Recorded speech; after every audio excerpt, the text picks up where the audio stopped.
Sur la télévision nationale tchadienne, le programme a été adapté au deuil national décrété pour 2 semaines. Dans les rues de Djamena, la capitale, l'atmosphère est morose. La ville est calme et fortement militarisée. À l'aéroport international Hassan Djamouz, le trafic est fluide. Les délégations se succèdent pour assister aux obsèques du maréchal président Idriss Déby Itno, mort le mardi 20 avril 2021 des suites des blessures sur le champ de bataille, selon l'armée. C'est à 9h30 que l'avion présidentiel de RDC a atterri sur la piste de cet aéroport.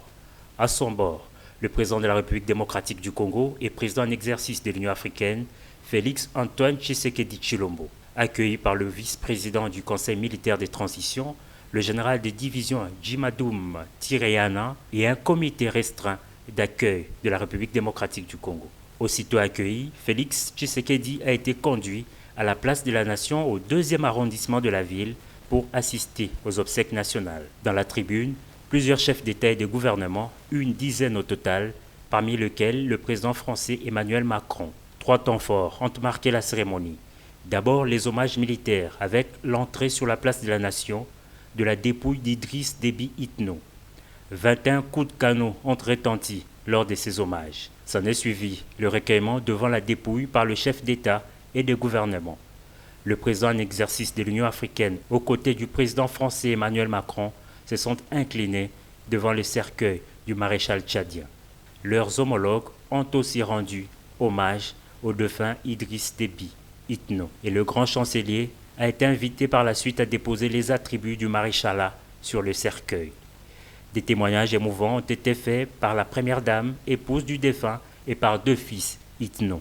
Le président Félix Antoine Tshisekedi était le premier de chefs d'État à prendre la parole.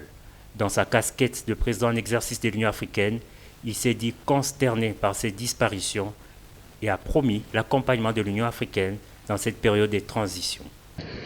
Puisse le sacrifice consenti par son Excellence, le président Idriss Déby Itno, cimenter votre unité et votre attachement aux valeurs démocratiques et constituer le terreau de l'essor et du développement de votre chère République. À ce titre, soyez assurés de l'accompagnement de l'Union africaine dans cette période de transition que nous souhaitons pacifique, inclusive et démocratique, conformément à la loi fondamentale de votre pays. Toujours en rapport avec la transition voulue pacifique et démocratique, le président français Emmanuel Macron, prenant la parole, a rassuré que la France ne laissera jamais personne remettre en cause la stabilité et l'intégrité du Tchad. L'oraison funèbre était la dernière partie de la cérémonie avant le départ des officiels. La dépouille du maréchal du Tchad a été solennellement remise à la famille du défunt pour une inhumation dans une stricte intimité dans son village d'Amdjaras.